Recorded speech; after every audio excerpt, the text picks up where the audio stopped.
పూరీలు చేయడానికి వాడతారు కదా పిండి, ఆ పిండి ఇది. ఇక్కడ మైదా పిండి కాదు, ఇక్కడ గోధుమ పిండి కాదు, ఏదోలాగా రవ్వ రవ్వగా ఉంది. ఎక్కువ మట్టికి పెళ్ళిళ్ళలో వాడుతూ ఉంటారు. సో ఇది అన్నది పెళ్ళి అయితే మొన్న, ఇంకా పెద్దమ్మ ఇంట్లో పిండి ఎక్కువ మిగిలిందని ఇచ్చింది. ఆ పిండితో ఇలా చేస్తున్నాను. 3 కప్పుల పిండి తీసుకున్నాను. ఈక్వల్ రేషియోలో పెరుగు ఉండాలి, కానీ పెరుగు ఒకే కప్పు వేసుకున్నాను. చూద్దాం ఎలాగొస్తాయో. 3 కప్పుల పిండికి 1 కప్పు పెరుగు వేశాను. ఇంకా మిగతాది పిండి కలుపుకోవడానికి కన్సిస్టెన్సీకి సరిపడా నీళ్లు వేసుకున్నాను. సో సోడా నైటే వేయాలో మార్నింగ్ వేసేటప్పుడు వేయాలో క్లారిటీగా తెలియదు కాబట్టి సో వేయలేదు.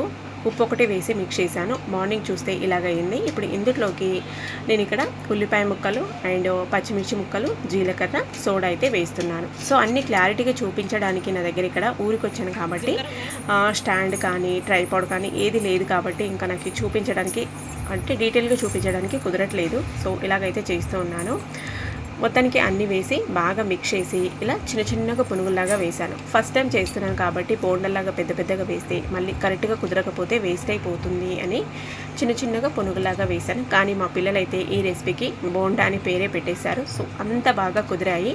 మీరు వీడియోని లాస్ట్ వరకు చూడండి. లాస్ట్ మీకు ఎలాగొచ్చాయి ఏంటని చూపిస్తాను. మొత్తానికి సన్న మంట మీద బాగా మంచి కలర్ వచ్చేలాగా ఇలా ఫ్రై చేసేసామంటే బాగా పైన క్రిస్పీగా లోపల సాఫ్ట్గా, చూసారు కదా సౌండ్ మీరే, పైన ప్రెస్ చేస్తుంటే చిక్ అని ఒక సౌండ్ వచ్చింది. సో ఇలాగైతే రెసిపీ వచ్చేసింది.